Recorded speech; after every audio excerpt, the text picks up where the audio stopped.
That day, countless eerie black stone monuments fell from the sky, and a barrier was deployed soon after. Monsters known as disaster beasts breached the barrier and invaded the human world to wreak havoc. The demon of ruin, known as Linga, arrived along with hundreds of other monsters to wage a war of extermination against humanity. At that time, while humans were running for their lives, a mother was holding her dear son tightly as she fled. A monster struck down her husband who was running behind her, and seeing this made the child start crying while reaching out for him.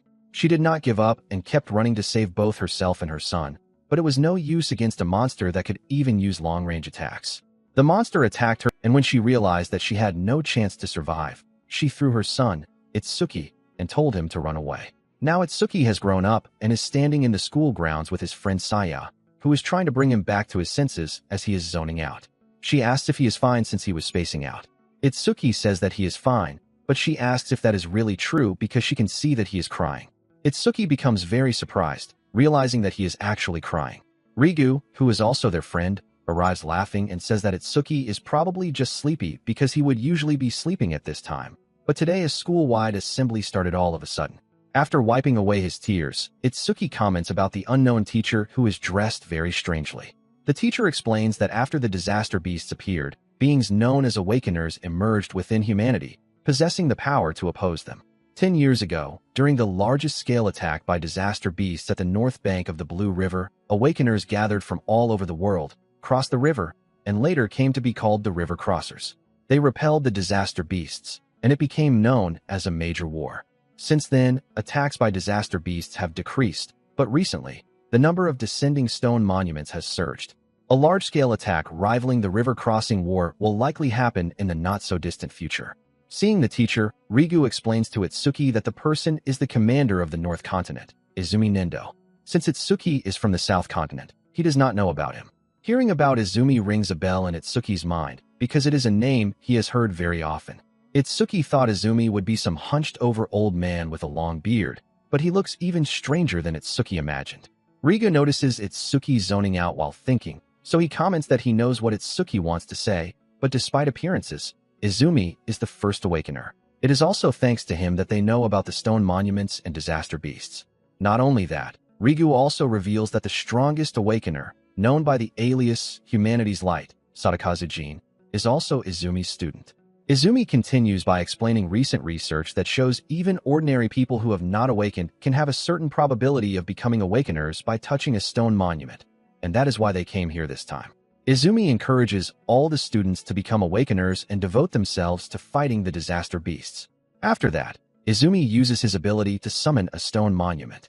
Seeing this makes the students very excited because, to them, it feels like a dream come true. They all pray to become awakeners. Rigu also seems very happy and asks Itsuki if he heard that they finally have a chance to become awakeners too. Ignoring Rigu, Itsuki's voice changes as he says that he can finally do it. After that, Itsuki starts walking forward, and seeing this, Rigu tells Itsuki not to leave him behind. Saya also tries to stop Itsuki, telling him that they need to go in order, but Itsuki ignores her and keeps walking. His eyes are filled with intense emotion, as if he has been waiting his whole life for this day, and it has finally come. Meanwhile, the other students are touching the stone to become awakeners, but it is not going well at all. Even the student known for outstanding athletic ability, who broke school records in his first year, is unable to awaken, so the other students believe it is definitely impossible for them. One female student still feels hopeful, saying that athletic ability might not be related, and that it is too early to give up. The guards next to the monuments call the next students, but they all continue to fail to awaken. Realizing this, the silver-haired student tells his friend that not a single person has become an awakener yet. The brown-haired student clenches his fist, saying that he thought he would succeed easily, but he could not. The black-haired student is worried that their school is seriously going to get wiped out. Now, it is the turn of the student named Oishi Hikaru. Hearing that name, some of the female students tell each other that they really do not want Oishi Hikaru to become an awakener, because if he becomes one, then they are done for. He is already a habitual bully. The brown-haired student standing next to those girls shouts when the stone monument starts lighting up. Oishi, placing his hand on the stone monument. After Oishi awakens, his stats panel shows up. With his level starting at 0, he has the job title of Elementalist. Izumi's daughter, Ajiha, tells Izumi that they finally got one, and if it is level 0, then the total stat value is basically 5, but Oishi has an unexpected 12. She comments that it is better than nothing. Izumi does not make any comment, and then the scene shifts to Oishi, who is showing off his victory. Without saying anything, Itsuki gestures for Oishi to step back, which makes Oishi very angry, asking if Itsuki wants to die. Even the students are shocked and try to find out who Itsuki is for cutting the line.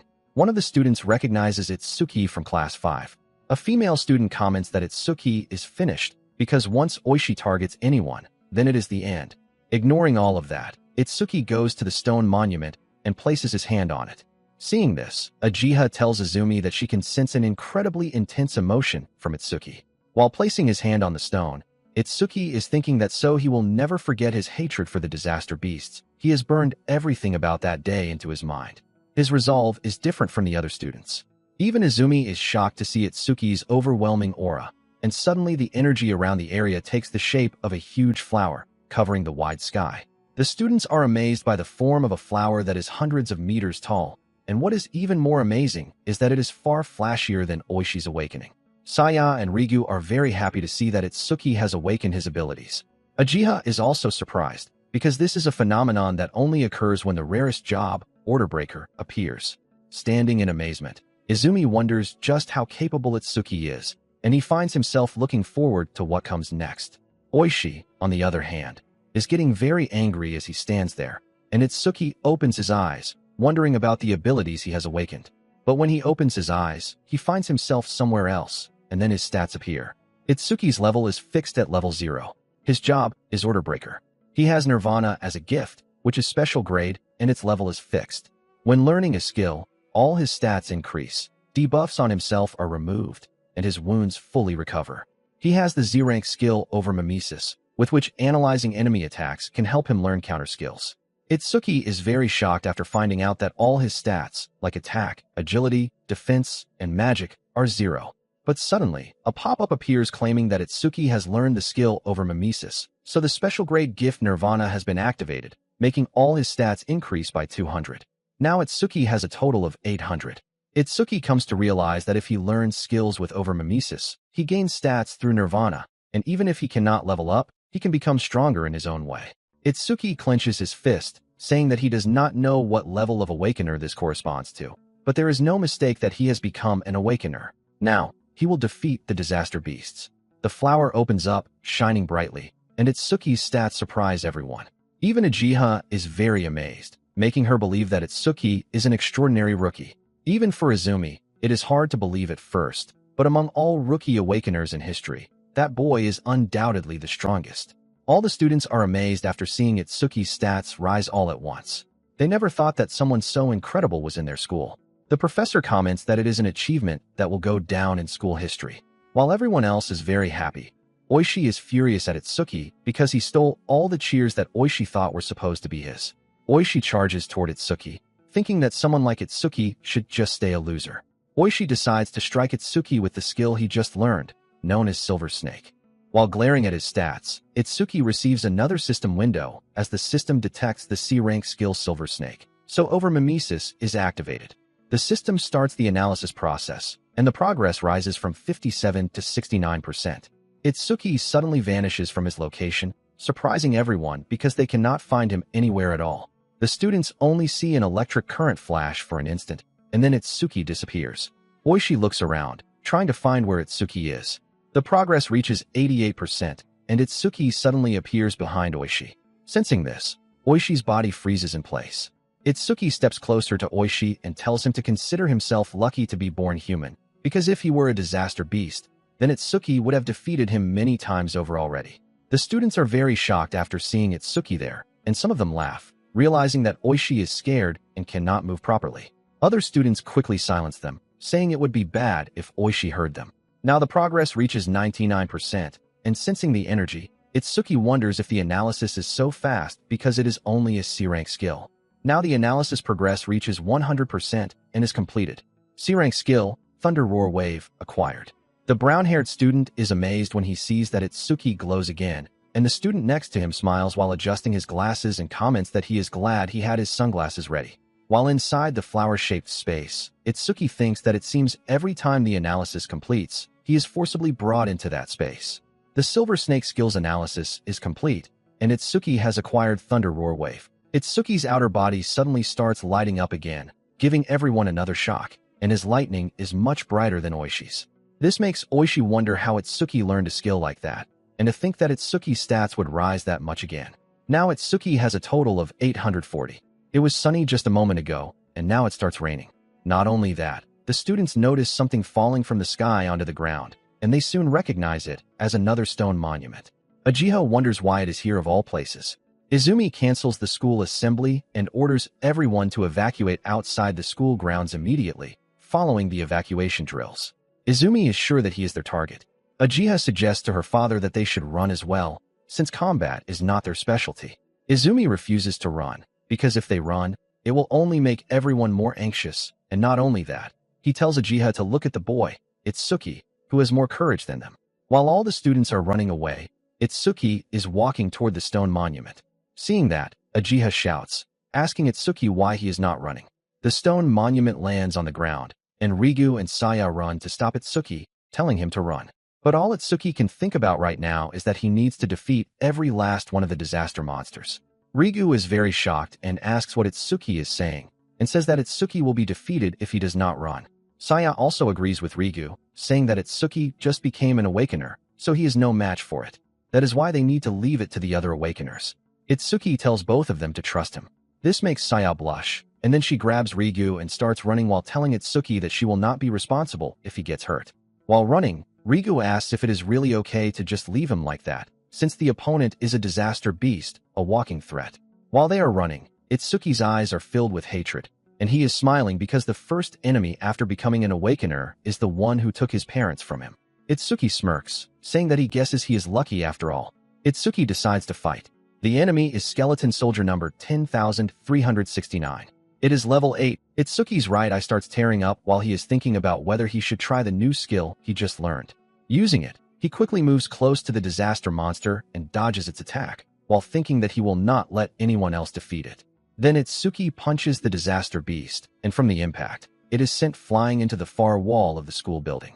The students who were fleeing look back and are very shocked when they see Itsuki strike the beast. The blue-haired student comments that she never thought Itsuki would be able to knock the disaster beast with a single strike. Even Uchiha is amazed, because for someone who just awakened, sending a level 8 calamity beast flying should be an impossible feat, but Itsuki's speed and power are on a completely different level compared to other level 0 awakeners. Even so, Izumi believes that there is no way Itsuki can defeat those skeleton soldiers because they have two especially troublesome abilities. First, a gift that reinforces their defense, and second, a skill called Bone Fire that burns anything it touches. The Bone Fire skill spreads around Itsuki, and seeing that makes Saya cry, Rigu worry, and Oishi feel pleased. The very next moment, Itsuki receives a notification that the system has detected the B-rank skill Bone Fire, so over-mimesis has been activated. The analysis process begins, and the moment the enemy's skill hits Itsuki, the analysis speed increases. It has not been many seconds, and the analysis is already at 57%. Uchiha becomes very worried. Meanwhile, the analysis progress reaches 77%. Izumi, watching Itsuki, realizes that Itsuki is still not fighting at full strength yet. Itsuki then points his hand toward the disaster beast and says that once the analysis is complete, it will be finished. Finally, the analysis reaches 100% and is completed. Some students complain, asking if that was really too much for someone who just awakened. The student with glasses tells him to look, because the blue lotus flower has appeared again, and if it is Itsuki, then he might pull off another miracle. Now, in the flower zone, Itsuki wonders what kind of skill he is going to get this time. The system panel appears, informing him of the completion of the Bone Fire skill analysis, and in return, Itsuki has acquired Black Ice Wall. It is currently at level 2. After reading this, Itsuki says that he could not break through the enemy's defense earlier, even with everything he had, but with his attack power boosted this much, he should be able to now. The flower zone starts opening up, and all the students are happy to see Itsuki alive and unharmed. Hope returns to them, and they say that they already knew Itsuki would make it. Uchiha wonders if Itsuki has some kind of automatic healing ability, even though he used a lightning-based skill earlier. Izumi remembers that the Order Breaker class is said to be the most enigmatic of them all, but even among such classes, Itsuki stands out, especially with all these abilities and such complete recovery. The disaster beast tries to attack again, but this time, Itsuki creates an ice armor around his body to protect himself from the burning flames. Breaking through the blue fire, Itsuki charges toward the disaster beast by shaping his hand to act like a sword. The calamity beast attacks, but to everyone's surprise, Itsuki slips past the attack in a blink. It looks like instant movement. One of the students comments that only awakened eyes could even follow something like that. But little do they know, Oishi is one thing, but even Uchiha cannot track Itsuki at all. She wonders if Itsuki is really a rookie. It is just like that time back then. After defeating the disaster beast, Itsuki comments about the skill that can form hardened armor around his body and even shape weapons however he wants. That skill is incredibly powerful for both attack and defense.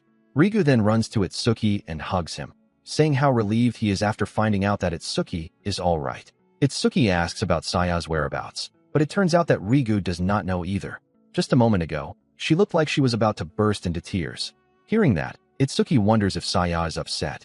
Uchiha is so amazed and she tells her father, Izumi, that Itsuki just defeated a skeleton soldier that even a level 10 awakener would have trouble dealing with.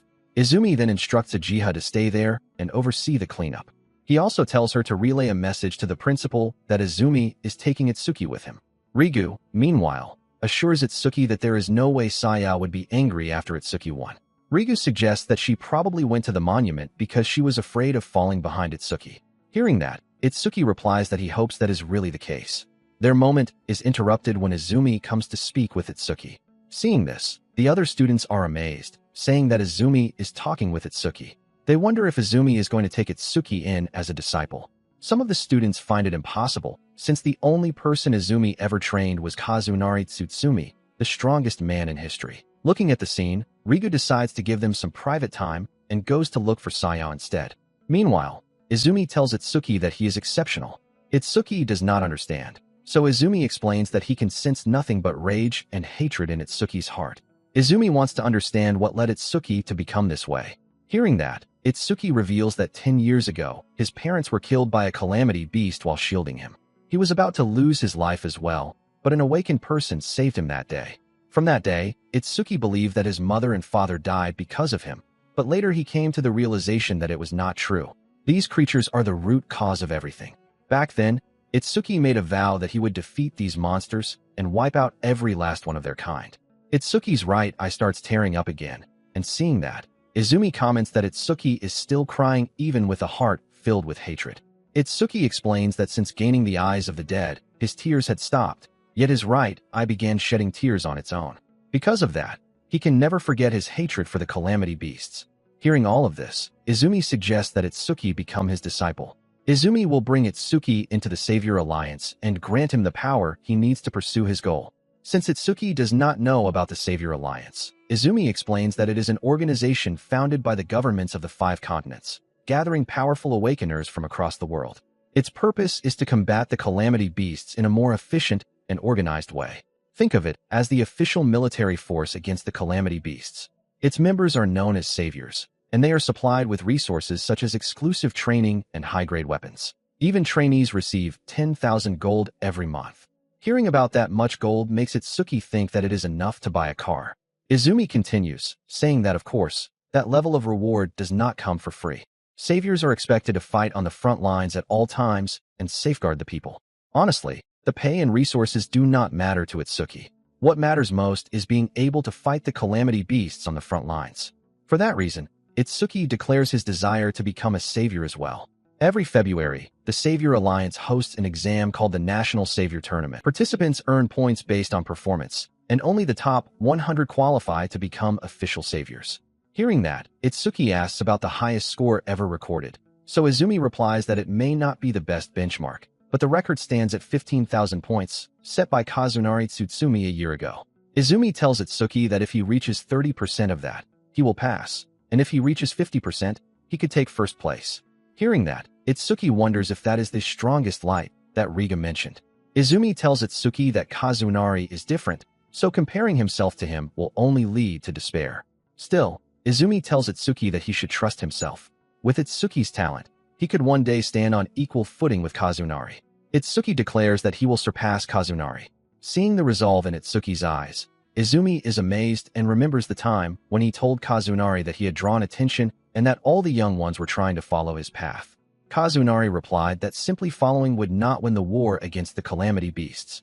Someday, someone who surpasses him would emerge, just as the rising sun replaces the setting one. Now, seeing Izumi's expression, Itsuki thinks that the morning sun Kazunari had been waiting for has finally risen.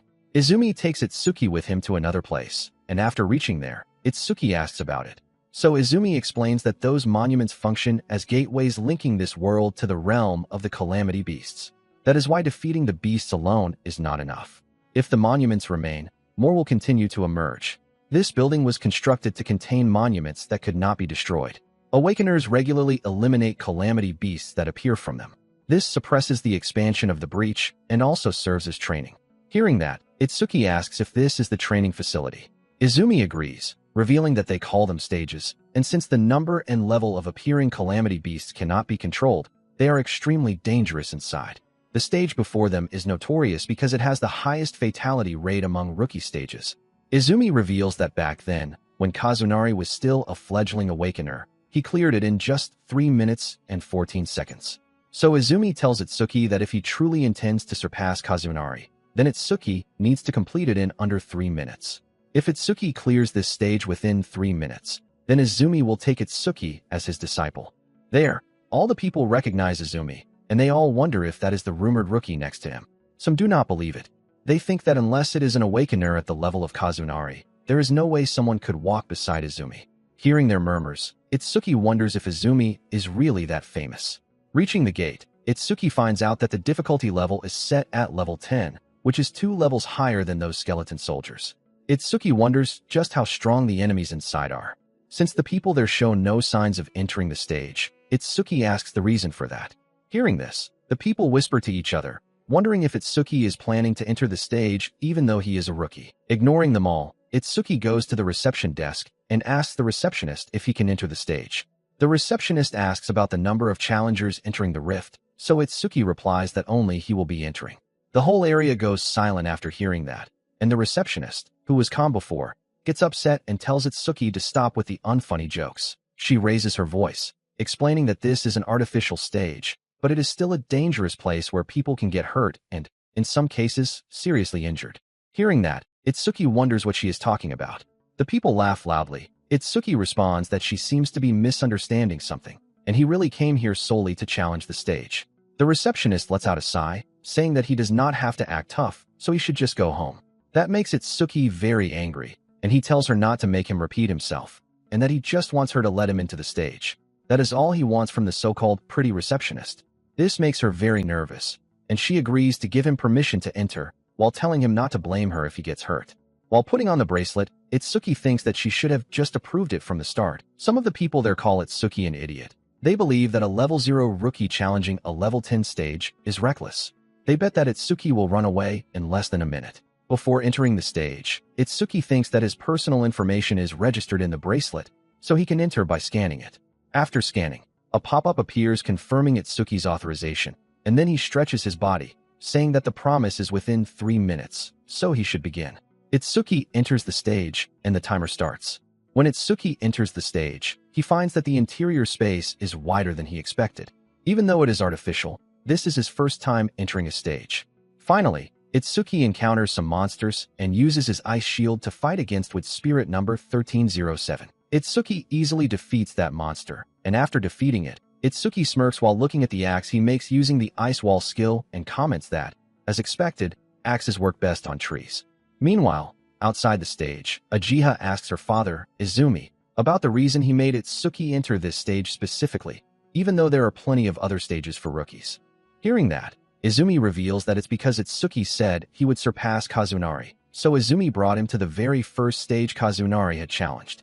Hearing this, Ajiha looks worried and comments that unless Itsuki steps beyond the bounds of humanity, surpassing Kazunari is impossible. Listening to the way she phrases it, Izumi asks if, in Ajiha's mind, Kazunari has already surpassed the bounds of humanity. Ajiha replies that she used to think Kazunari was kind and approachable, but she once saw him instantly defeat a level 97 disaster beast, and at that moment, his eyes were cold. Those eyes were like those of a deity. She couldn't believe they belonged to a human. Izumi adds that Itsuki also possesses potential that does not fall behind Kazunari's. Right now, Itsuki is just an unpolished gem. If Kazunari is likened to a deity-like existence who saves people, then Itsuki is a devil consumed by hatred, the exact opposite of Kazunari. The scene then shifts back inside the stage, where Itsuki has already defeated the weaker monsters while thinking that against disaster beasts of this level, over-mimesis won't even activate. The very next moment, a disaster beast that poses a real threat appears. Sensing this, Itsuki immediately attacks and defeats it, then wonders if that is the end. He questions whether a level 10 disaster beast is really only this strong, but quickly disagrees. That's why Itsuki believes there must be something more. Suddenly, the system detects a B-rank skill, self-regeneration, and over-mimesis activates. The system begins analyzing. Not only that, but Itsuki also notices that the monster starts regenerating again and restrains him. He knew it wouldn't be that easy. The regenerated monster is Wood Spirit number 520 from the Wood Spirit race, and it is level 10. Itsuki activates Black Ice Wall to break free, and to stop the regeneration, he has to deal massive damage in a short time. Right now, the analysis progress is only 17%, but when Itsuki defeats it again, the progress increases to 19%. The more he defeats the monster, the faster the analysis progresses. However, the monster keeps regenerating no matter how many times Itsuki takes it down. With one final strike, Itsuki strikes at the monster with a powerful strike, thinking it won't regenerate anymore. His mana is running low from using Black Ice Wall for so long, but the monster regenerates again, and the analysis is now at 60%. While avoiding its attacks, Itsuki finds it extremely troublesome since it still won't go down after all that. But every time it regenerates, the analysis speed of over-mimesis increases. Itsuki deactivates Black Ice Wall to reduce mana consumption and uses Thunder Waves to evade while keeping his distance. Keeping this up until the analysis is complete is the path to victory, but he doesn't have much time left before the 3-minute limit. Right now, the analysis is at 75%. Itsuki decides to activate Thunder Waves and Black Ice Wall at the same time to maximize his damage and force the monster to keep regenerating continuously. This will increase the analysis speed even further. He keeps fighting while thinking that if over-mimesis doesn't complete before his mana reaches 0, then he will lose here. The progress reaches 80%, and Itsuki attacks again with Black Ice Wall, saying that if he falls here, then it only means this was as far as he could go. The progress rises to 85%, and Itsuki attacks again, but before his strike can land, the monster strikes lands, injuring Itsuki. The reason he couldn't evade or counter was because he had run out of mana, but the analysis is now at 99%. Just as Itsuki expected, he claims it is his victory, because over-mimesis does not require mana to activate. The analysis reaches 100%, and a flower-shaped notification appears, informing Itsuki that self-regeneration analysis is complete and that he has acquired Lotus Burst. The skill Lotus Burst is level 2. After acquiring the Lotus Burst skill, all stat points increase by 20. All self-inflicted debuffs are removed, and his wounds are fully healed. Itsuki then attacks the monster using Lotus Burst and claps, causing multiple fiery bursts to stack in one place. He comments that the Lotus Burst skill is not bad at all, and that it has this much power using only 1/3 of his mana. With that, Itsuki expects that dealing with weaker disaster beasts will be much easier from now on. However, he did not expect over-mimesis to even restore his mana after it had dropped to 0. Itsuki then notices a green core and wonders what it is. Meanwhile, outside the stage, the receptionist is very worried about Itsuki because it has been almost 3 minutes since rookie Itsuki entered, and there is still no sign of him coming out. She suggests that they should quickly call the rescue squad. Ajiha comments that she does not think Itsuki would lose to a level 10 disaster beast, but clearing it within 3 minutes still seems impossible. Izumi remains silent, and suddenly the panel announcing that a new record has been achieved. Ajiha is very surprised because Itsuki cleared it even though 3 minutes have not yet passed. The challenge is a success, and Itsuki has cleared the stage in just 2 minutes and 14 seconds, setting a new stage record. Itsuki then comes out of the stage, and the people who witnessed this comment that Itsuki actually survived. They also realize that Itsuki is 1 minute faster than Kazunari. Ignoring all of that, Itsuki asks Izumi if he will now officially instruct him. Itsuki calls him sensei, and hearing that, Izumi compliments him, saying it is as expected of his student. Ajiha, seeing this, is very shocked that her father is actually happy. It has been a long time since she has seen him like this. The Awakeners there are also shocked after finding out that Itsuki is Izumi's student. The receptionist, who had been acting strict earlier, comes over blushing to give Itsuki a gift for setting the new record. Not only that, she also apologizes to him for saying rude things before. Itsuki is surprised that he received something and tells the receptionist that it is fine, because a level 0 rookie challenging a stage like that certainly seems reckless. Itsuki continues, saying that even though he is a complete stranger, his situation would not normally concern the receptionist. But despite that, she still tried to stop him. That is proof that she was worried. After saying that, Itsuki thanks her. This delivers a heavy emotional blow to the receptionist, and she replies humbly, saying not at all. For some reason, this makes Uchiha angry, and they start walking while telling Itsuki that they are leaving him behind. Itsuki then walks with them, and along the way, Uchiha tells him not to get overconfident just because he became her father Izumi's student. Izumi comments that it seems a stage of this level is too mild for Itsuki, so he suggests raising the difficulty. Izumi reveals that the current Itsuki can probably challenge an advanced stage. It turns out that Itsuki does not know about advanced stages either. Uchiha explains that level is not the only thing that determines a disaster beast's strength. The most important factor is the species. There are species that lack intelligence and move only by instinct, making them easy to deal with. But there are also species that possess intelligence equal to or greater than humans. They are troublesome existences that cannot be compared to average disaster beasts. Essentially, awakeners and disaster beasts are almost the same type of creature, but it is said that at this stage, only humans possess jobs. In other words, stats differ depending on the species. The advanced stages are where those powerful species or intelligent disaster beasts exist. The difficulty of clearing them is several times that of normal stages. And since most of the advanced stages on the northern continent are in the North 4th District, Itsuki's next destination is there. After explaining all that, Uchiha asks if there are any other questions. Itsuki becomes very upset when he finds out that the two beasts he defeated did not have intelligence. They also did not react when attacked, which means they did not have a sense of pain either. Thinking about that, Itsuki asks if a disaster beast with intelligence would then have a sense of pain.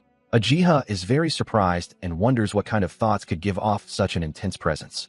She wonders what Itsuki is thinking to give off that kind of aura. Meanwhile, near the stage, the Awakeners talk about the rumor that Izumi is going to have Itsuki challenge an advanced stage. The scene then shifts to North District Governor named Kinoshita Reiji.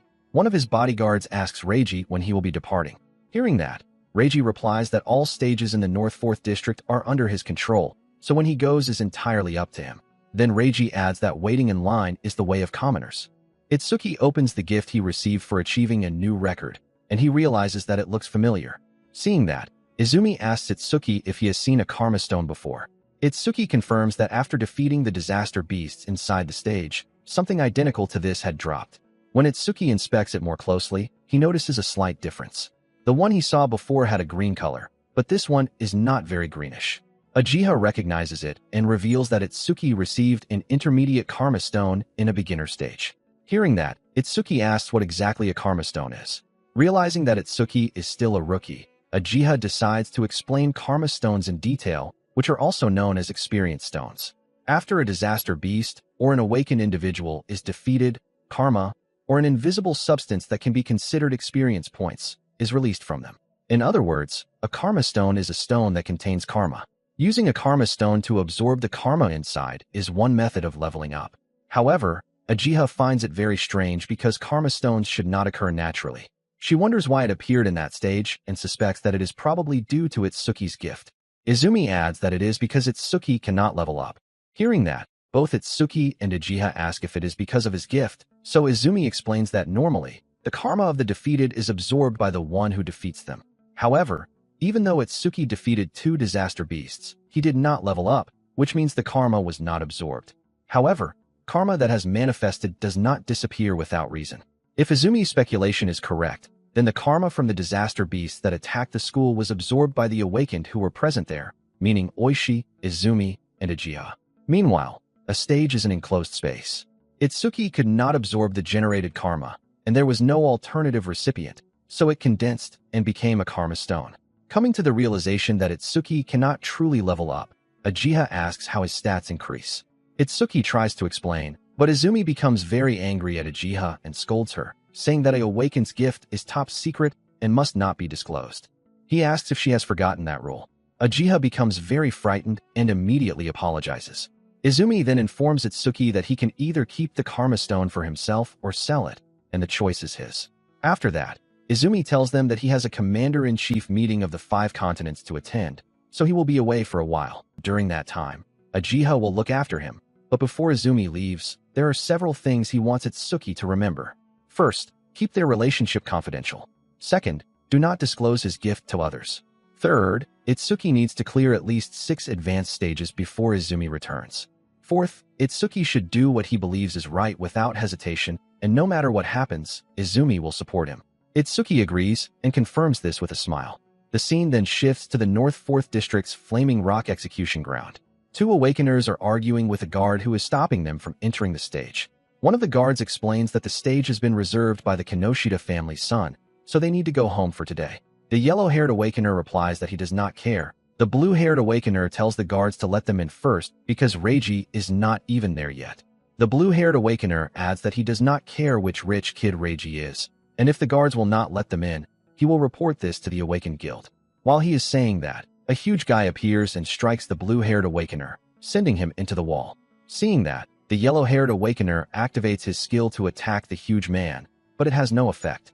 The yellow-haired Awakener becomes very frightened, finding it hard to believe because his B-rank skill does not work on him. The huge man has covered his entire body with iron, and while striking back, he says that it does not hurt at all and strikes him with his hardened head. Another person reveals that he is Oga Takaru, one of Reiji's 4 pillars and a level 12 gold elementalist. Hearing that, the onlookers comment that it's no wonder the duo lost. Oga warns that he will not forgive anyone who tries to enter a stage without Reiji's permission. Anyone who resists will face the same fate as these 2. Seeing that, the guards taunt Oga, telling him not to go too far. After saying this, they all laugh as Oga pushes the Awakeners away from the entrance of the gate, which Itsuki catches effortlessly. Seeing Itsuki, they wonder about him and ask if he didn't hear the warning not to intervene. Oga glares at Itsuki, calling him a newbie and reiterating that nobody passes here without Reiji's permission. He warns Itsuki that if he does not leave quietly, he will end up like the others. Itsuki quickly understands the situation and realizes that he cannot enter the stage without defeating Oga. Adjusting her glasses, Ajiha informs Itsuki that she will notify the North 4th District Administrator, since this kind of behavior cannot be allowed. Itsuki, glaring at Oga, replies that it won't be necessary because teacher Izumi told him he could act according to what he thinks is right without hesitation. Hearing that, Ajiha grabs the injured Awakener, while Itsuki tells her he will leave their treatment to her. Oga is puzzled. Even though Itsuki is level 0, he is not intimidated and stands up to him. Oga wonders if it's because Itsuki has a rare job. Soon, he realizes he feels pressured but reassures himself that rare job or not, he is 12 levels ahead, so the stat difference cannot be bridged. Oga is shocked when Itsuki suddenly charges at him without warning, but he quickly materializes his face to block the attack. Seeing that, some Awakeners wonder if Itsuki is really level 0. Oga, frustrated, forces a smile. Itsuki realizes that Oga blocked the punch using metallization. Afterward, Oga metallizes his hands to strike Itsuki while complimenting his speed, but the attack lacks sufficient power. Itsuki dodges and falls back, thinking that to land a successful surprise attack against an enemy above level 10, he needs to increase his agility with Thunderbreaker. The system has now detected a C-rank skill, materialization, and activated over mimesis. Reading that, Itsuki thinks that if it's threatening enough for over mimesis to activate, he needs to get serious. Normal attacks cannot break through the defense of a metallized area. The analysis progresses to 5% completed. Itsuki strikes, but Oga blocks the attack with materialization, taunting him for being a weakling with no power or speed. Itsuki realizes that Oga has let his guard down, thinking that was the full extent of his speed. He then accelerates using Thunderbreaker. Oga is astonished to see Itsuki harnessing the lightning element. Itsuki is now so fast that Oga does not even have time to metallize. Itsuki continues punching relentlessly, preventing Oga from reacting or reinforcing his defense. The analysis progress accelerates rapidly, reaching 66%. Witnessing Itsuki's flurry of punches, the onlookers are shocked and frightened, wondering how a level 0 Awakener can use skills from multiple jobs. Meanwhile, Oga, under the relentless assault, realizes he has no time to metallize and questions why a level 0 Awakener could move this fast. At this rate, he believes he is at risk of losing. Oga glances at the other guards, who are just watching and not intervening. Gritting his teeth, he resolves that he has no choice but to give it everything. He channels all his power, as his entire body transforms into metal. At this point, the over-mimesis analysis reaches 88% completion. Acting arrogantly, Oga tells Itsuki that he is grateful because he has never successfully metallized his entire body before. Thanks to Itsuki pushing him, the metallized areas now increase his defense by 50%, and his gift further boosts it by 50% while stationary. In other words, Oga's defense now exceeds 500. The common awakeners observing the fight are stunned to learn that Oga's defense exceeds 500 at level 12. Meanwhile, Itsuki's analysis progress reaches 98%, and as the lotus flower begins forming, he thinks that if his speculation is correct, full-body metallization requires a significant amount of magic. If Oga has allocated most of his stat points to defense, his magic shouldn't be very high. The analysis progresses to 99%. Hearing this, Oga scoffs, calling it a lie and nonsense, while internally questioning whether Itsuki is really a level 0 awakener, since his intuition seems remarkably sharp. Itsuki enters the lotus flower zone and tells Oga not to worry, claiming he won't use the boring tactic of whittling down Oga's magic to 0. Instead, Itsuki intends to end the fight quickly. The analysis reaches 100% completion, and the lotus flower appears, visible to everyone. Ajiha, who is healing the other awakeners, notices it and thinks, there it is. This blue lotus flower means Itsuki is going to get even stronger. Another awakener sees the flower and asks if this is the skill of the level 0 Itsuki. They note that it doesn't appear to be an attack skill, so they wonder how Itsuki plans to defeat Oga with it. With the analysis of metallization complete, Itsuki now acquires the clear orb skill, a level 1 ability. Reading this, Itsuki realizes that, since the sphere ignores defense, he can definitely deal damage. The problem is its flight speed, only 1 meter per second, so even ordinary opponents could dodge it. Therefore, timing is crucial. He decides to thoroughly break Oga's defense. Itsuki then launches the clear orb at Oga, challenging him to try to dodge it. The spectators watch in anticipation, eager to see what kind of power a level 0 like Itsuki could possibly unleash to break through the defense of a level 12 specialist guard. However, when Itsuki activates his skill and produces what appears to be a tiny black orb, the crowd is visibly disappointed. The attack looks underwhelming, almost harmless. Oga, seeing the small orb, grows overconfident. Convinced that such a minor attack poses no threat, he doesn't even bother to move or cancel his gift effect. But in the very next moment, the black orb breaks through the armor and injures his arm. Itsuki deliberately targeted Oga's arm because he is human. Had Oga been a disaster beast, Itsuki would have not shown mercy. With Oga defeated, Itsuki calmly walks forward and orders Oga's comrades to take him and leave. The same crowd that had just doubted him now erupts in cheers, praising his composure and overwhelming skill. Many even approach him with offers to team up and clear the Flame Rock execution ground together. Since the stage's defense is said to rival Oga's, Itsuki sees it as the perfect opportunity to further enhance the speed of his clear orb. Choosing efficiency over companionship, Itsuki declines all offers and decides to go alone.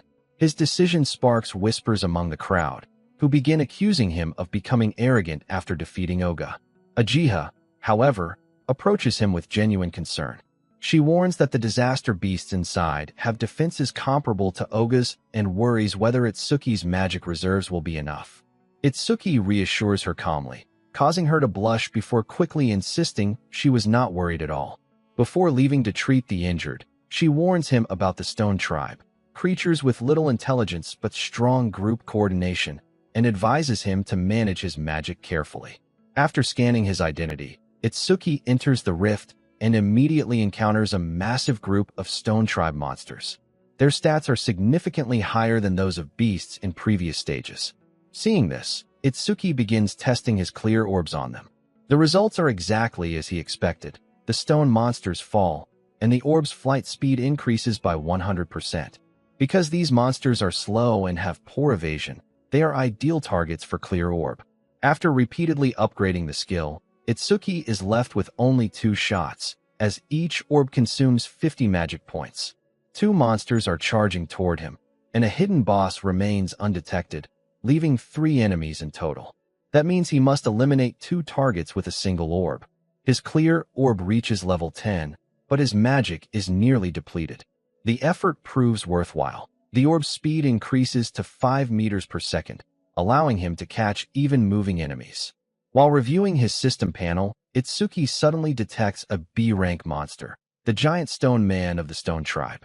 With total stats of 777 and an enormous body, the creature poses a serious threat. With no other option, Itsuki activates Thunder Breaker and charges forward, reaching the monster's head to strike with Clear Orb. However, he halts mid-attack, realizing the orb may not be strong enough to deal significant damage. Sensing hesitation, the monster counterattacks, forcing Itsuki to activate Black Wall. Even so, he is sent crashing back by the overwhelming impact. The monster proves far tougher than anticipated. At that critical moment, the system detects the gigantification skill and automatically activates over mimesis to copy it. Meanwhile, Reiji receives news that Oga has been defeated by a mere level 10 rookie who forced his way into the stage. Furious, Reiji learns that most awakened individuals above level 30 are currently occupied with handling a surge of descending events. Instead of gathering more details, he immediately heads to the Flame Rock Execution Ground, known for its stubborn disaster beasts that take time to conquer. As he changes clothes, he mutters that opposing the Kinoshita family may have been a mistake. Back in the rift, Itsuki completes the analysis of the B-rank gigantification skill. Instead of acquiring it as a separate ability, his Clear Orb evolves to level 2 with new effects. The passive speed boost increases from 100% to 200%, and most importantly, Itsuki gains the ability to freely adjust the orb's size using magic. With the upgrade activated through Overmimesis, all of Itsuki's stats increase by 20. All debuffs are removed, and his injuries are completely healed. His total stats now reach 1,120. Without hesitation, Itsuki pours every remaining point of magic into creating the largest clear orb he can generate. The massive orb forms and obliterates the giant stone man in a single decisive strike. Although the attack reduces Itsuki's magic to 0, the battle ends in complete success. After pouring every last drop of magic into his attack, the orb Itsuki creates becomes enormous. Its flight speed increases to 7 meters per second. At this rate, if he clears the stage just 2 more times, his orb could eventually move at speeds comparable to a car. Satisfied with the result, Itsuki finally checks the passive description he had been ignoring until now, and realizes how valuable it truly is. The passive ability of Lotus Burst expands the range of all his skills. That means Clear Orb's effective range also increases. In theory, if Itsuki continues strengthening Lotus Burst's passive effect, he could one day eliminate disaster beasts from thousands, or even tens of thousands, of meters away. Meanwhile, outside the stage, the spectators are stunned. Itsuki has cleared the stage in just 3 minutes and 1 second, setting a brand new record. When he exits the rift, the crowd is even more shocked to discover that he is still level 0 despite breaking the record. Uchiha is visibly relieved to see Itsuki emerge completely unharmed once again, and having surpassed Jin's previous record. As they talk, Itsuki notices a butterfly fluttering around her. Uchiha explains that she is a Shikigami user, and the butterfly is her Shikigami. Itsuki is fascinated. He finds it beautiful and can't hide his curiosity. Since he has been wondering for some time, he finally asks Uchiha about the different types of awakened jobs. She is surprised that he doesn't already know, as it is considered common knowledge. Awakened jobs are broadly divided into 4 categories. The first type is Elementalist. These awakened can control one of the 7 elements: fire, water, wood, metal, earth, wind, and lightning. Elementalists make up the largest portion of awakened and generally have the highest minimum combat capability. Han, and even Oga, belong to this category. The second type is Shikigami users. They summon spiritual entities known as Shikigami that obey only their master. These beings have been connected to their summoner since birth and grow alongside them. Uchiha reveals that she is level 6 with a grade 2 gift, while her Shikigami, Tamachu, is already level 15. When she finishes explaining, Uchiha asks if Itsuki has any questions. Without hesitation, and without sugarcoating, Itsuki asks why her level is lower than her Shikigami's. Uchiha calmly clarifies that Shikigami absorb experience as well, so they naturally remain at a higher level than their master. Hearing this, Itsuki casually remarks that in that case, it would be more efficient to target the Shikigami user directly rather than fight the Shikigami. Once again, Uchiha senses a faintly unsettling aura from him. Curious about the remaining categories, Itsuki asks about the third job. Uchiha explains that the third type is the most mysterious and least understood, Order Breaker, Itsuki's own job. Order breakers are unique because each one possesses completely different abilities. Some can alter the size of their bodies at will. Others can create endless clones. Some can stretch their bodies freely like rubber. Unlike regular jobs, whose skills are ranked from C to S, order breakers possess independent Z-rank skills that exist outside the standard system. Because of their exclusive and unpredictable abilities, order breakers are treated with special caution. If their abilities become known to enemies, they lose their greatest advantage. That is why Ajiha's father scolded her earlier for asking about Itsuki's skills. However, Itsuki is unusual even among order breakers. From what Ajiha has observed, he can use at least 3 skills, and 2 of them resemble abilities typically exclusive to elementalists. This revelation makes Itsuki wary, so he smoothly changes the subject and asks about the 4th job. Ajiha refuses to explain, teasing that she will only tell him when he sees it for himself. She calls it a small punishment for him not sharing much about himself. Itsuki simply goes along with it. As they walk, Ajiha informs him that the students he saved earlier are safe. Itsuki plans to clear the stage several more times to strengthen Clear Orb, but Ajiha reveals that stages have cooldown periods, and this particular stage has an especially long one. He won't be able to enter again for at least 2 days. Now he understands why Reiji monopolizes stages. Since he cannot further improve Clear Orb for the moment, Itsuki decides to focus on raising Lotus Burst instead. He asks Ajiha about stages filled with large numbers of disaster beasts. She mentions one such stage. The individual beasts are not particularly strong, but their sheer numbers, especially the overwhelming swarms of locust-type disaster beasts, cause many awakened to retreat before even attempting it. Even after hearing this, Itsuki decides to go. Ajiha's concern stems from the fact that she has never seen him use Lotus Burst in combat, so she does not realize he possesses wide-area attacks. Those nearby who overhear their conversation are shocked and quickly leave the stage zone, fearing Reiji's arrival. Moments later, Reiji arrives, only to find the area completely empty. His target has vanished, and the stage has already been cleared within 30 minutes. Furious, Reiji orders his guard to contact the Hound and have him track down Itsuki. The scene shifts to a man desperately trying to escape from Reiji's Hound. He is eventually caught and eliminated. The Hound's name is Charles. After completing his task, Charles receives a phone call. He is visibly surprised to hear that Oga has been seriously injured. With a new target in mind, Charles sets his sights on fresh prey. Itsuki and Ajiha arrive at the Locust Wilderness stage. Vast fields stretch endlessly in every direction, creating the perfect habitat for swarming creatures. Ajiha explains that calamity beasts usually choose environments that suit them when invading this world.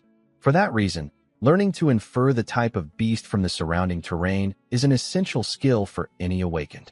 As Itsuki observes the area more carefully, he notices there is no reception desk at the entrance. Ajiha lets out a heavy sigh and explains that this stage is considered so dangerous that officials are already discussing dismantling it entirely. Confused, Itsuki asks why a low-level stage would need to be dismantled. Ajiha clarifies that in most stages, awakened individuals can retreat if the situation becomes overwhelming. However, in this stage, the calamity beasts are unusually aggressive and appear in abnormal numbers. If someone lets their guard down for even a second, they can be surrounded by countless locusts and quickly overwhelmed. Rather than feeling intimidated, Itsuki sees it as a perfect opportunity. Ajiha complains, asking why he always seems so eager to throw himself into danger. While scanning his identity panel, Itsuki calmly reassures her that he has no intention of losing to a swarm of insects. His confidence convinces Ajiha that he will likely make it back safely again. Suddenly, Ajiha remembers something crucial. She forgot to mention that the locusts continue spawning endlessly until the boss is defeated. Alarmed, she prepares to enter the stage to warn him. However, she senses a dangerous presence nearby, Charles. Inside the stage, Itsuki deliberately stirs the dormant locusts to provoke them. After checking their stats, he discovers that each individual creature is surprisingly low level. That works perfectly for him, as they meet the conditions required for Lotus Explosion. A massive swarm of wicked locusts surges toward him. Itsuki calmly casts Lotus Explosion and waits for the exact moment they enter his effective range. When the timing is perfect, he activates the skill and eliminates the entire swarm in one decisive blast. The result is immediate. Lotus Explosion levels up to level 2, granting a 110% increase to his overall skill range. The explosion's diameter expands to 10.5 meters. With enough mana for roughly 10 more casts, and potentially over 100 eliminations per use, Itsuki calculates that he could massively boost his skill range in a short time. However, as he waits for the stage completion notification, nothing appears. In the next instant, his detection system identifies a C-rank skill called Mother's Will, and over-mimesis activates automatically.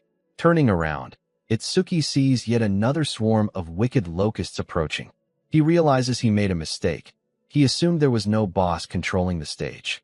Fortunately, he can continue expanding Lotus Explosion's range, but he still has no idea where the boss is hiding. Itsuki decides to eliminate the smaller enemies repeatedly to force the boss to reveal itself. With each wave he defeats, Lotus Explosion's blast radius grows further, eventually reaching a 16-meter diameter. Yet even after wiping out multiple swarms, the boss refuses to appear. Worse still, the locusts continue spawning endlessly. Itsuki calculates that he only has enough mana for 9 more casts. He continues clearing wave after wave. After defeating 9 hordes, he boosts Lotus Explosion's range by an astonishing 990%. Now, however, he has just enough mana for one final cast. Despite that, another swarm forms in the distance, and still there is no sign of the boss. Without retreating, Itsuki unleashes his final Lotus Explosion, eradicating the swarm, but completely exhausting his mana in the process. At that moment, his system analysis reaches 91% completion. Itsuki begins to notice something unusual. After the first wave, all newly spawned Calamity Beasts are level 1 and noticeably smaller, as if freshly born. He deduces that the boss possesses an ability similar to infinite reproduction. The stage will never clear unless the boss itself is defeated. Just as his mana runs dry, the analysis completes. Itsuki acquires a new skill, Mana Detection. Thanks to Lotus Explosion's passive effect, its effective range now exceeds 1,000 meters. Even better, he can recover mana each time he detects an enemy unit, making this passive effect perfectly suited for this stage. Seizing the opportunity, Itsuki activates Mana Detection and pinpoints the boss's location. He then uses Clear Orb to force the hidden boss into the open. The moment it reveals itself, Itsuki eliminates it decisively. With the source gone, he proceeds to clear the remaining wicked locusts. The rewards are extraordinary. His total skill range increases by 1,210%.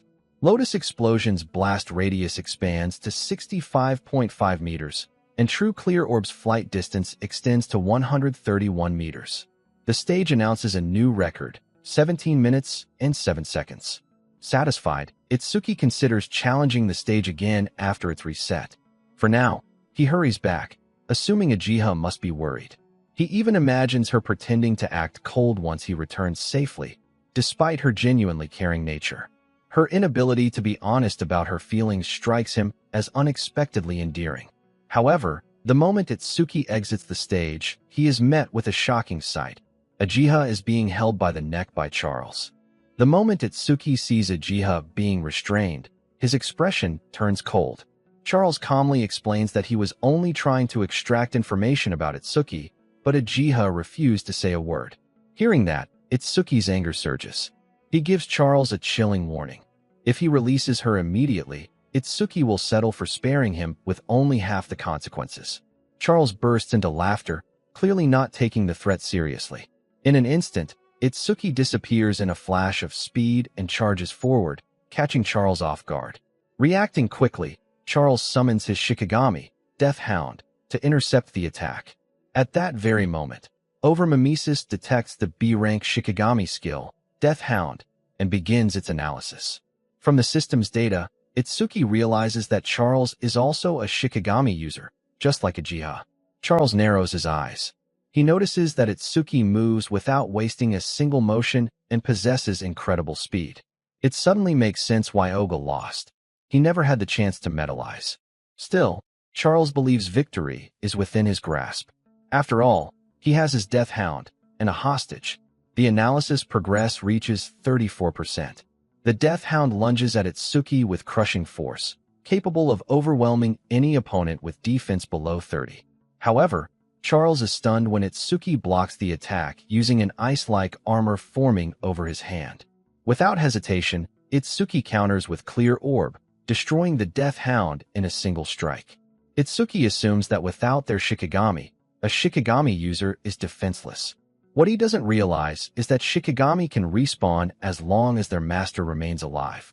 With the B-rank skill Respawn Desire, Death Hound's revival time is drastically shortened. Moments later, the Death Hound reappears and attacks from behind. But Itsuki has kept mana detection active ever since acquiring it. He senses the ambush instantly and evades. The analysis is nearly complete. Itsuki worries that if the Blue Lotus manifests visibly through overmimesis, Charles might grow suspicious. Meanwhile, Charles is beginning to panic. He now understands that Itsuki possesses greater power and speed than even the Death Hound, along with detection abilities that make surprise attacks impossible. Unable to gain the upper hand, Charles resorts to threatening Ajiha's life. At that exact moment, the analysis completes. Itsuki acquires a new ability, Shikigami Eater. He also discovers that he can choose whether or not to manifest the Blue Lotus when using overmimesis. Skipping its appearance means losing the recovery and debuff removal effects, but that is acceptable for now. After the previous stage, Itsuki is already in near-perfect condition. Without hesitation, Itsuki activates Shikigami Eater and seizes control of the Death Hound. He kicks it toward Charles, making the situation painfully clear. Panicking, Charles once again threatens to harm Ajiha.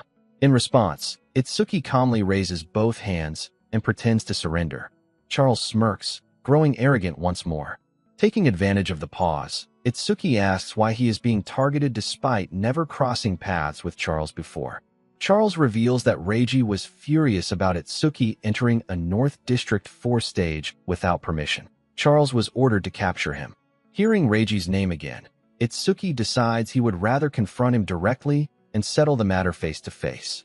Charles laughs and declares that Itsuki will indeed meet Reiji. Confidently, he orders the Death Hound to attack. But this time, the command doesn't follow his will. Instead, Itsuki issues a new order. The Death Hound is to strike Charlie, and Itsuki frees Ajiha. Charles is horrified as his own Shikigami turns on him. The Death Hound obeys Itsuki without hesitation, then moves to stand at his side.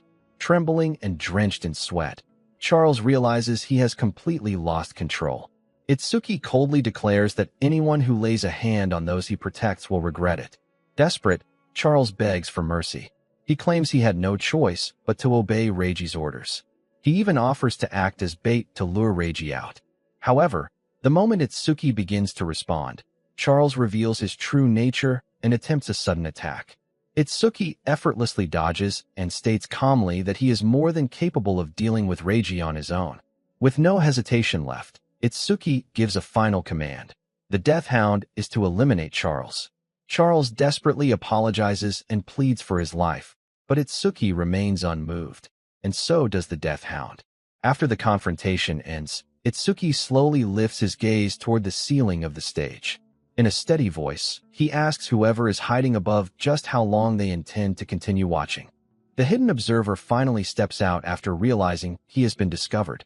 Without hesitation, Itsuki turns toward him with a fierce expression and demands to know whether he is working with Charles the Hound. The man immediately denies being an enemy and reveals his face, asking Itsuki to at least hear him out. Itsuki, however, shows no interest. After completing the command, the Death Hound disappears, leaving the mysterious man visibly startled. That reaction only strengthens his belief that Itsuki is the one person who can help him. The man quickly follows and introduces himself as Iberia, praising Itsuki's combat ability. Itsuki briefly introduces himself in return, but continues walking. Iberia offers karma stones and other valuable rewards in exchange for assistance. Yet none of it makes Itsuki pause. Confused, Iberia begins to doubt himself. Then he recalls his father's advice. Rewards must match a person's true need. Offer a blade to someone seeking vengeance. Offer medicine to someone who is injured. Realizing his mistake, Iberia changes his offer. He proposes a healing item, pointing out that the nearest hospital is far away. At that, Itsuki finally stops. Iberia admits he cannot fully heal Uchiha on the spot, but he can stabilize her condition. Itsuki agrees. Iberia carefully heals Uchiha with the method he knows. Noticing Itsuki's unfamiliar expression, Iberia explains that modern firearms are largely ineffective against disaster beasts. That is why conventional weaponry cannot be relied upon in awakened combat. Instead, skilled crafters use parts of disaster beasts to forge specialized anti-disaster beast equipment known as motto tools. Motto tools are classified into 4 ranks. Normal motto tools function like ordinary weapons, but are capable of harming disaster beasts and awakened. Rare motto tools not only deal damage, but also partially increase the owner's stats.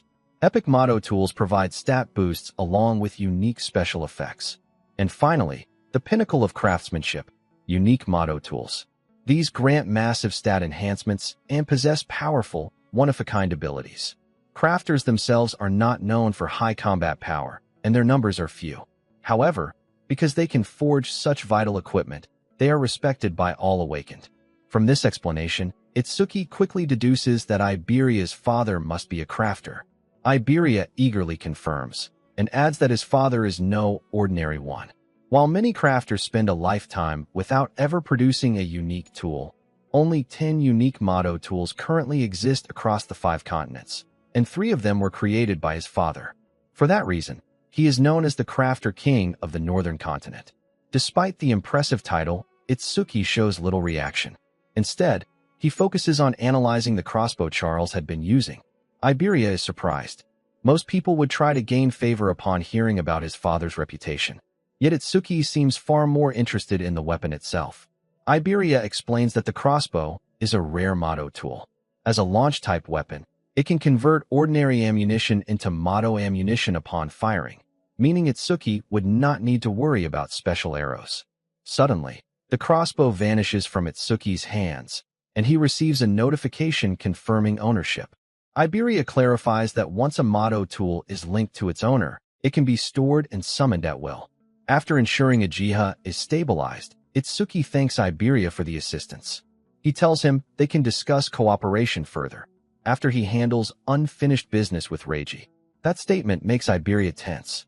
He reveals that they share the same target. Itsuki raises a brow, asking if Iberia has also fallen out of favor with Reiji. Iberia shakes his head and clarifies that he wants Itsuki to team up with him for the Salvation Alliance National Tournament qualifiers, which will take place the day after tomorrow. Itsuki recalls Uchiha mentioning the event and the requirement to reach the top 10 in order to advance to the main tournament. That is precisely why he has been clearing stages relentlessly over the past few days. Iberia further explains that the qualifiers are held by continent, and the Northern Continent's event will take place in North Sector 4. As the son of the North Sector 4 manager, Reiji is naturally determined to qualify. Moreover, Reiji's older brother is already recognized as a savior. If Reiji fails to make the top 10, it would bring embarrassment to the Kinoshita family name. Reiji's obsession with control becomes clear. He's been monopolizing all the stages in North Sector 4 to level up for the upcoming tournament. Curious, Itsuki turns to Iberia and asks why someone as weak as him would insist on teaming up with someone like Itsuki. Without hesitation, Iberia answers honestly, because Itsuki is strong. With Itsuki by his side, Iberia believes he can pass the qualifiers. Itsuki then questions why Iberia is so desperate to qualify this year. After all, he could always try again next year.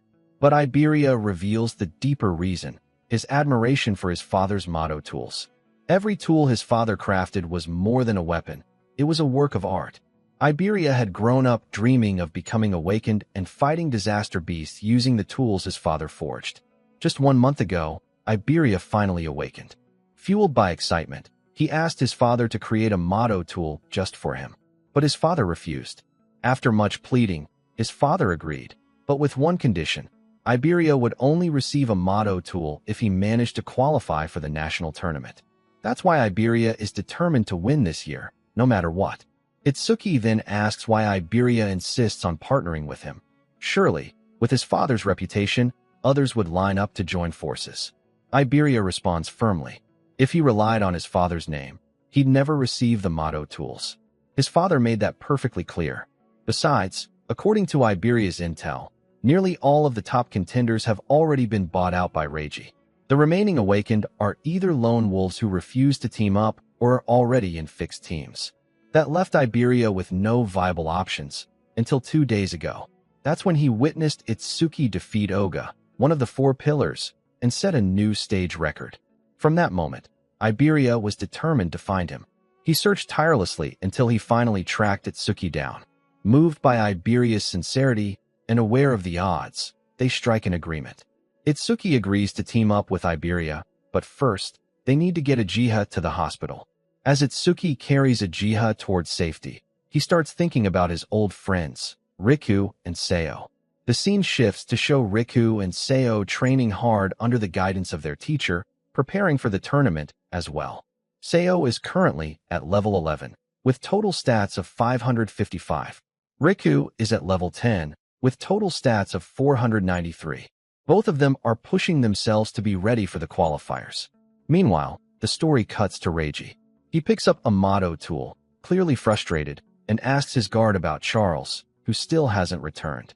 The guard hesitates and wonders if something might have gone wrong. Reiji, furious, lashes out and calls them all useless.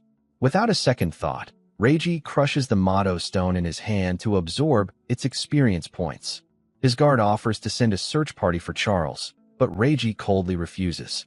Right now, the national tournament qualifiers are his top priority. If he fails, his father will lock him up in the confinement room again. Reiji then turns to his subordinate and asks about the task he was assigned. The man reports that out of the 3,113 participants in the northern continent, they've successfully persuaded 881 to cooperate. Just as instructed, all of them are level 5 or higher.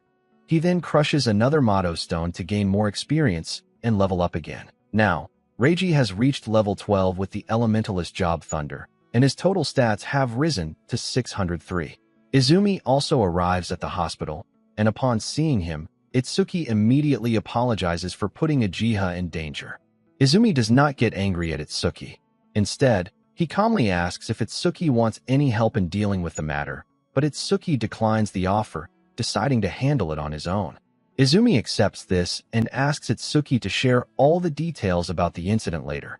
They then head to the hospital room to see Uchiha, while Iberia finally realizes why Itsuki remained unfazed when he mentioned his father's name. Itsuki explains the entire incident to Izumi and shares his decision to participate in the Savior Alliance National Tournament preliminaries alongside Iberia. After hearing everything, Izumi asks about Uchiha's condition. Lying in her bed, she confirms that she has fully recovered, and that it is all thanks to Iberia, who treated her using a rare motto tool. Based on this, Izumi begins to suspect that Iberia might be the son of Aiden. Hearing this suddenly confuses Iberia, and while trying to act in a way worthy of being the eldest son of the crafter King Aiden, he arrogantly introduces himself. However, he quickly becomes embarrassed when he realizes that he accidentally said he was Aiden's father instead. Feeling awkward, Iberia immediately apologizes and corrects himself. Izumi then thanks him sincerely for saving his daughter's life and mentions that he plans to meet Aiden after the preliminaries end. After that, since both Itsuki and Iberia need to prepare for the tournament, Izumi gives them permission to leave and informs them that he and Uchiha will be watching the event the next day. Once they leave, Uchiha cannot help but comment on how much her father seems to like Itsuki. She points out that when it was Jean, her father would often take her to meetings instead of him. Hearing this, Izumi explains to his daughter that Itsuki has a strong self-destructive urge when facing disaster beasts, caused by childhood trauma. However, this urge weakens when he has people he wants to protect by his side.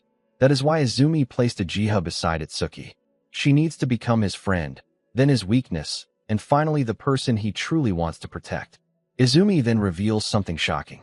The disaster beast attack at Itsuki's school was not a random event, but a planned act. Many traders have begun siding with the disaster beasts, and their main targets are the commanders-in-chief of each continent. Because of this, Izumi is deeply concerned about the future of humanity, which currently looks very dark. Even so, he believes that Itsuki will one day bring light to this darkness and become a symbol of hope. The next day, All the participants and spectators arrive at North Zone 4, the venue for the Savior Alliance National Tournament preliminaries. The area is far more crowded than expected, as many people have come after hearing that Izumi will be watching the tournament. His presence alone increases the number of attendees from 3,000 to 5,000. However, not everyone is pleased. People like Reiji are angered by Izumi's appearance, as it could interfere with their plans. Reiji's subordinate reassures him, explaining that many of the new arrivals are low-level participants who joined at the last moment and will not have enough time to form teams. This gives Reiji's group a strong numerical advantage. In addition, Reiji has secretly bribed several participants. To identify each other, they all wear red ribbons on their right arm. This confuses Itsuki's friends, who wonder if it is some kind of trend they do not know about. Soon, the host, Ryu Fujiwara, announces the rules of the tournament. The venue is divided into two sections, the outer area and the inner area. In the first stage, all participants will begin from the 4 cardinal directions in the outer area and compete based on how quickly they can reach the inner area. The moment they enter the inner area, their rank will be recorded on their wristband, and only the top 500 participants will advance to the second stage. Participants are allowed to use any method necessary, but they can carry only up to 2 motto tools. In the end, the results are all that matter. As the announcement concludes, Iberia points out to Itsuki that Reiji is also present in the arena. Reiji instructs his underlings not to let anyone move ahead of him. Iberia notices one of Reiji's men and begins thinking of the best way to make Reiji lower his guard inside the inner area so they can ambush him. However, Itsuki has no intention of following that plan. Instead, he walks straight toward Reiji, leaving the underlings confused about who he is. At that very moment, the tournament begins. The scene then shifts to Fujiwara, who comments on how more and more young people are participating in the tournament each year. While this seems like a positive sign to him, Akira disagrees. He believes that quality matters more than quantity, and based on his observation, only a few participants are above level 15. Hearing this, Fujiwara recalls the time when only Akira and Jin participated. That is why Akira says the tournament would be boring without newcomers like Jin, though he still hopes to see someone promising. Fujiwara, however, believes that this is unlikely, as Jin is a once-in-a-century genius and no one can surpass him. Akira then brings up the person whom Izumi has taken in as a disciple and asks if the rumor is true. Izumi confirms it, which makes Akira curious, and he wonders if that person is also participating in the tournament. Since both Akira and Fujiwara are interested, they begin analyzing the participants who might have the potential to be a genius. Harino Riku is level 10 and a golden element user, but his gift is only grade 2, so they rule him out. Kisaragi Saya is level 11 and has a grade 1 gift, but as a water element user focused on support, she is also dismissed. The only person Fujiwara believes might have the potential to be Izumi's student is Hanabe Hana, a wood element user with an unusually high level of 16. After hearing all these names, Izumi remains silent, which confuses Fujiwara. Akira then mentions the level 0 participants, but Fujiwara immediately belittles them. He explains that every year, some people join out of curiosity, but they always end up being defeated quickly and withdraw from the tournament. The scene shifts back to Itsuki, who is also mocked by Reiji after he learns that Itsuki is level 0. In response, Itsuki reveals the bow he took from one of Reiji's lackeys. Reiji instantly recognizes the weapon and becomes furious, yet he still believes that Itsuki is acting under someone's orders to provoke him. Because of this, Reiji decides to focus on reaching the inner area first and orders his underlings to eliminate Itsuki. With only limited information, Akira assumes that Itsuki will be defeated early, as he is already surrounded by 3 level 6 fighters and 2 level 7 fighters. Iberia is also very worried, believing that no matter how strong Itsuki is, he cannot defeat all of them alone. This leaves Iberia thinking that he may have to use his trump card. While Iberia is still considering his options, another participant approaches Itsuki and begins mocking him. Itsuki calmly tells the man to step aside. This only makes the arrogant man laugh loudly. Akira finds Itsuki's attitude interesting and decides that he will step in to save him if things turn dangerous. The arrogant man continues to taunt Itsuki, but in a single moment, Itsuki strikes him with a punch, knocking him down with just one blow. Some of them become frightened after seeing their party member get defeated so easily.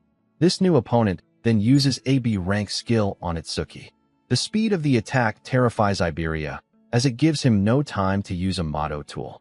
Another player believes this is excessive against a level 0 opponent, while someone else mocks Itsuki. When the dust settled, everyone is shocked to see that both Itsuki and Iberia are still standing, protected by a wall that blocked the attack.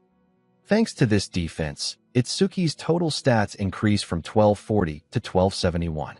This makes Itsuki curious, and he decides to test whether the passive effect of Black Wall activates when defending against the same skill from the same opponent more than once. Seeing Itsuki block a fire-based attack with what appears to be an ice-type skill confuses the opponent, who cannot understand how Itsuki is able to use such an ability. Itsuki calmly tells him to use the same attack again, saying that this time he will not block it. This angers the opponent, who then uses his strongest B-rank skill. The power of the attack is greater than before and rivals that of a level 8 user, though it is still a fire attribute skill. It is meant to be his finishing move, and he feels relieved, believing that Itsuki is finally out of their way. However, he is shocked to find that Itsuki is still standing and has blocked the attack once again. From this, Itsuki concludes that Black Wall's passive effect does not activate when taking the same skill from the same opponent. The man becomes too frightened to continue, so another player steps forward, claiming that he has figured out Itsuki's weakness. He attacks with a B-rank skill, planning to overwhelm Itsuki through numbers and force him to run out of mana. Although Itsuki's Black Wall activates, he also covers his body in ice and quickly closes the distance between himself and his opponent. The man tries to overpower him with brute strength, but Itsuki easily defeats him. Thanks to that attack, Itsuki's stats increase by 62. Now, only 2 lightning users remain. Itsuki decides to use this opportunity to test the passive effect of Thunderclap Wave. One of them claims that Itsuki is faking his stats, while the other suggests retreating instead of fighting him. However, when Itsuki declares that he will not let them escape, they become angry and charge at him, believing that his ice element will not work against them. Using their C-rank lightning skills, they attack, but this only increases Itsuki's agility by 5%, bringing his total score to 1333. Watching from the spectator area, Akira begins to wonder about Itsuki's true identity. Itsuki quickly defeats both opponents and realizes that Thunderclap Wave's passive effect works in a similar way to Black Wall. Iberia is stunned, as he expected this to be a difficult fight even for Itsuki. He never imagined that Itsuki would be this strong. Unable to hold back his curiosity, Iberia asks about Itsuki's abilities. At that moment, another one of Reiji's underlings, clearly frightened, asks who Itsuki really is. In response, Iberia confidently declares that their team name is Double E and that they are the strongest duo on the northern continent. Ignoring the comment, Itsuki takes Iberia with him and heads toward Reiji. The scene then shifts to Reiji, who believes his underlings will handle Itsuki while he focuses on reaching the inner area. He also begins thinking about gathering more information regarding the crossbow. While he is lost in thought, a participant who specializes in speed rushes past him. This angers Reiji, who immediately strikes the player with lightning magic and defeats him easily. Reiji starts mocking him for trying to move ahead. Reiji then turns to scold his underlings for not doing their job properly. In the spectator area, Izumi and the others observe Reiji's behavior and criticize his arrogance. However, since he is not breaking any rules, there is nothing they can do.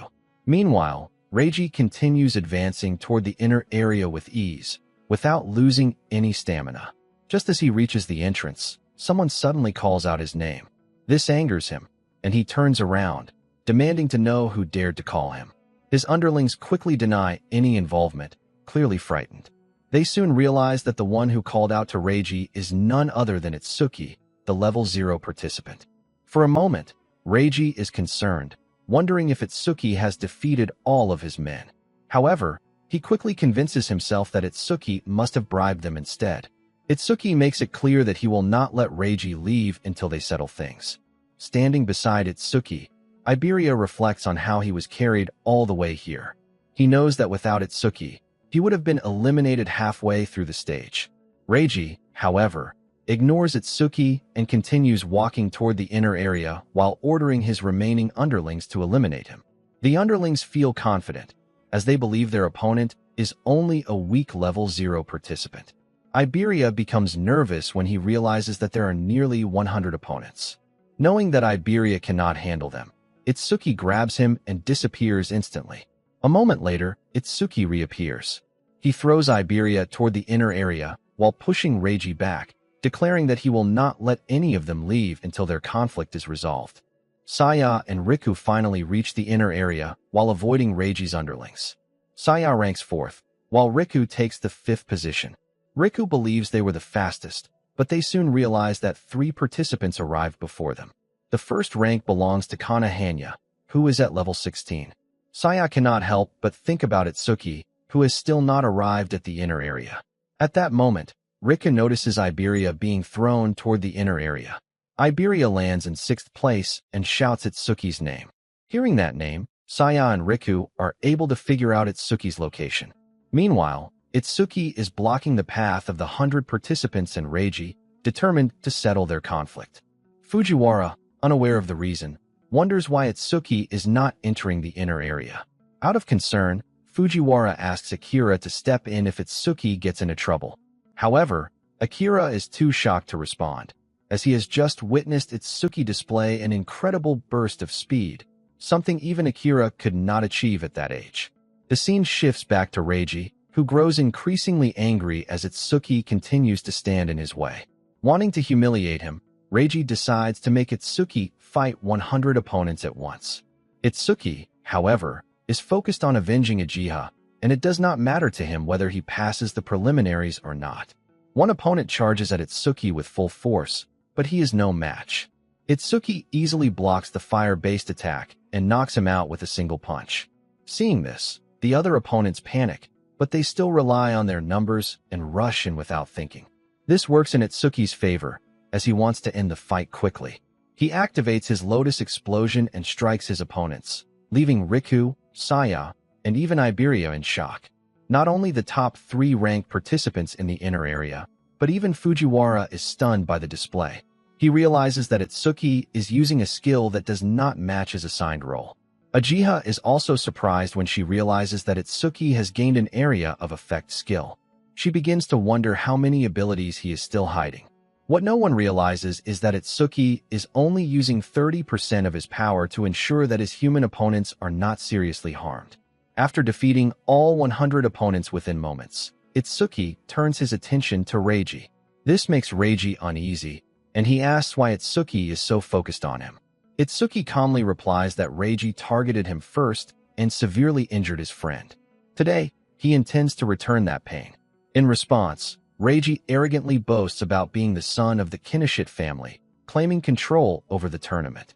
He also shows confidence in his strength, supported by the Karma Stones provided by his family. Reiji attacks with a B-rank skill called Lightning Cannon Purple. Itsuki's Nemesis ability activates automatically and begins analyzing the attack. Itsuki easily dodges and counters with a punch to Reiji's abdomen, knocking him to the ground. Reiji quickly realizes the vast difference in their strength and understands that he cannot win. In desperation, he breaks the rules and calls for 40, a level 35 awakened, to eliminate Itsuki. At this point, Reiji is no longer concerned with appearances, only his pride. Seeing that the rules have been broken, Izumi asks Akira to step in and help Itsuki. Meanwhile, Itsuki senses 2 people approaching, and his analysis is still incomplete. Just as 40 is about to reach him, Akira arrives in time and stops him, telling Itsuki to continue. Taking this chance, Itsuki releases a powerful surge of lightning, terrifying Reiji, who begins to beg while mentioning his father's name. Itsuki ignores him and finishes settling the matter. Afterward, Itsuki looks toward Uchiha, causing her to blush as she realizes what he has done for her. Fujiwara, on the other hand, wonders why Itsuki is looking in their direction. The analysis reaches 99%, but Itsuki stops it, saving it so he can restore his stamina once during the second phase. At that moment, Saya calls out to Itsuki, making him turn around. She politely asks him to step into the inner area so he does not catch a cold. Itsuki happily greets his old friend and enters the inner area. Iberia and Riku both rush to hug him, with Riku saying that he missed him very much. Seeing Iberia become emotional makes Riku jealous, and he begins questioning him. Iberia proudly introduces himself as Itsuki's partner, which annoys Riku. However, Iberia insists that their team already has a name, so Itsuki has not betrayed anyone. Riku remarks that only a child would come up with such a name and asks what it is. Iberia confidently declares their team name to be Double E. Riku bursts into laughter, which angers Iberia. Finally, 500 participants gather in the inner area, and Fujiwara announces the end of the outer area examination. Shortly after, he introduces the second phase. In this stage, all participants must face a calamity beast alone in the testing ground for 1 hour. The second phase begins, and Akira looks forward to it, eager to see how strong the top 7 ranked participants truly are. Finally, all 500 participants arrive at the venue for the second stage. Rika notices that Itsuki is still at level 0 and asks if his level is fixed. Itsuki confirms this, which leads Riku to ask how he became so strong. However, Itsuki explains that his teacher has instructed him not to share that information. Saya steps in at the right moment and supports Itsuki, stopping Riku from asking further questions. Soon, Fujiwara, Akira, Ajiha, and Izumi arrive at the stage, surprising all the spectators as they see such well-known figures together. Fujiwara then explains the rules of the second stage. In this stage, several calamity beasts will appear in the trial grounds, and the points earned will depend on the difficulty of each beast. After defeating a beast, participants will have a 1-minute break before being moved to the next stage. Itsuki raises a question, but it draws criticism from the other participants because of his level. Ignoring them, Fujiwara allows him to speak. Itsuki asks whether nightmare-class beasts are the highest level. This leads to more mocking from others, but Fujiwara calmly explains that there is no fixed upper limit to the strength of calamity beasts. He adds that Itsuki will understand once he faces one himself. Even Riku believes defeating such a beast is nearly impossible, as nightmare-class beasts are stronger than level 10 opponents. Fujiwara continues, explaining that the points earned in the qualifiers will carry over to the main national tournament. Based on their performance, participants may even qualify to join the Savior Alliance. Hearing this, Itsuki decides to use this opportunity to surpass Jean. After the explanation, all participants enter the trial grounds, and the second stage begins. Itsuki finds himself in a large empty room, and soon, more than 10 beginner-class calamity hounds of level 1 appear. Without wasting time, Itsuki activates Black Ice Wall and quickly defeats them. In the monitoring area, Akira focuses on Itsuki, while Fujiwara suggests watching Hanya as well. However, Akira remains more interested in Itsuki. Fujiwara does not understand the reason for this interest at first, but he is soon shocked to see Itsuki defeat the Calamity Hounds in just 1 second. Normally, it takes several minutes to clear this stage. Although surprised, Fujiwara believes the next challenge will slow Itsuki down. The next opponent is a level 8 salamander. Fujiwara expects Itsuki to struggle against an enemy much stronger than him, but Akira thinks otherwise. Seeing their focus on Itsuki, Izumi reminds them to monitor the other participants as well. Fujiwara apologizes and switches to a multi-screen view to observe the top 10 participants at once. He notices that all of them, except Hanya, are still dealing with beginner-level beasts. Only Hanya seems to be keeping up with Itsuki. Ajiha reacts in shock as she sees Itsuki taking the salamander strike head-on. Fujiwara becomes concerned and considers calling the medical team, but Akira stops him and asks him to wait. As expected, Itsuki is unharmed and defends himself using Black Ice Wall. He then defeats the salamander in just 5 seconds, earning 500 points. Fujiwara is amazed by how Itsuki covered his body in ice, while Akira wonders why Itsuki chose to take the hit when he could have ended the fight instantly. What they do not realize is that Itsuki did it to increase his defense. At this point, his defense reaches 343, and his total stats rise to 1395. Itsuki skips the rest period and moves on, wanting to test his defense further. Akira and Fujiwara discuss the next challenge, which tests speed and combat awareness. The next beast is an electric rhino, a level 10 enemy that uses both physical and lightning attacks. Its horn channels electricity, making it dangerous both in close combat and at range. If struck, a participant could be injured by the horn or paralyzed by the lightning. The proper strategy is to avoid its attacks and strike when it becomes exhausted. However, Fujiwara is shocked to see Itsuki calmly pat the beast instead. This angers the rhino, and it charges at him while Itsuki does not defend himself. The impact sends Itsuki flying, causing Uchiha to worry again. Akira, however, remains calm, expecting another surprising outcome. The attack increases Itsuki's agility by 5%, and he realizes that attacks from beasts at level 10 or below cannot seriously harm him. Deciding to end the fight, Itsuki activates Thunder Wave, boosting his agility by 50% and defeats the beast in just 7 seconds. He earns 1,000 points from this battle. Akira notes that Itsuki has completed all stages so far in less than 15 seconds, even faster than Akira himself in his younger days. Fujiwara remarks that everything has gone smoothly until now, but the next opponent will be far more dangerous. This beast has swift movements and sharp claws that can be very dangerous. Fujiwara reveals that this is the ultimate challenge for participants, a nightmare-class beast known as the Purgatory Giant, which is at level 15. Without hesitation, Itsuki uses his clear orb technique and defeats the monster in just 3 seconds. As a result, the projectile speed of this ability increases to 9 meters per second. Seeing this, both Fujiwara and Akira are left completely shocked. Meanwhile, Saya continues at her own steady pace, defeating calamity beasts one after another. Gakka fights without taking any breaks and successfully reaches the normal class. Hanya also reaches the normal class, but after defeating her opponent, she decides to rest and recover her magic power. After Itsuki defeats the Nightmare-class beast, an announcement is made to all participants about his record. Without taking any rest, Itsuki chooses to continue fighting. In the spectator room, Fujiwara struggles to believe what he has just seen and begins to question Itsuki's abilities. Akira then decides to increase the difficulty to test how far Itsuki can go. As a result, Phase 2 of the Nightmare class begins. Itsuki wonders what kind of challenge will appear next, but instead of a new beast, the number of the same monster increases. As both beasts roar, Itsuki quickly attacks one of them using Clear Orb and defeats it. This increases the projectile speed of his attack from 9 to 11 meters per second.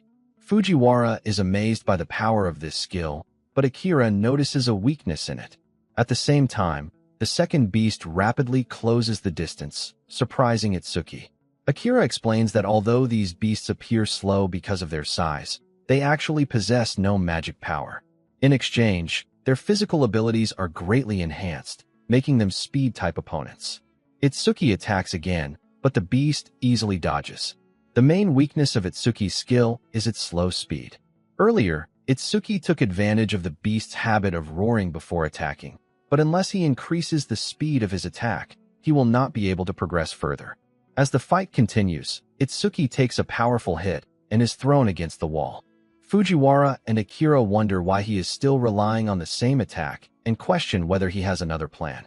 Akira notices that Itsuki is smiling and begins to suspect that he does. Itsuki decides to close the distance and activates Thunderbreaker. The monster attacks again, causing Uchiha to worry. Fujiwara also believes the attack has landed and prepares to call the rescue team, but Izumi stops him.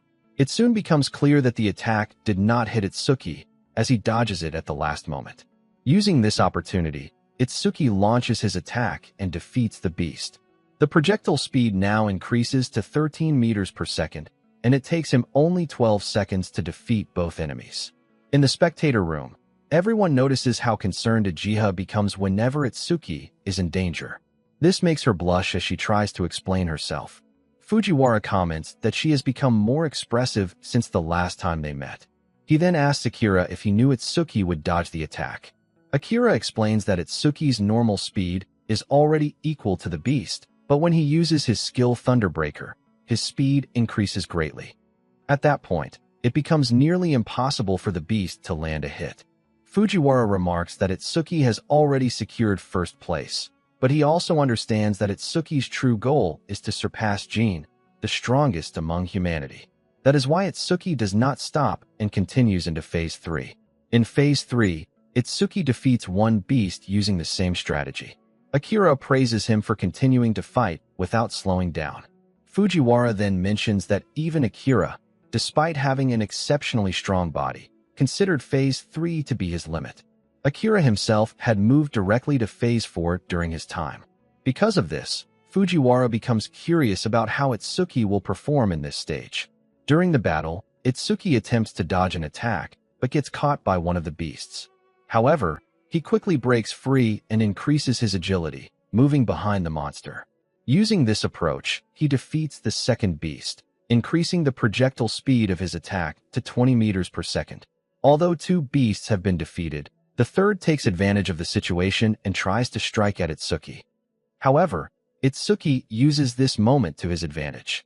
Activating his Lotus Burst at full power, he strikes the monster and defeats the monsters in a single decisive strike, bringing the fight to a decisive end.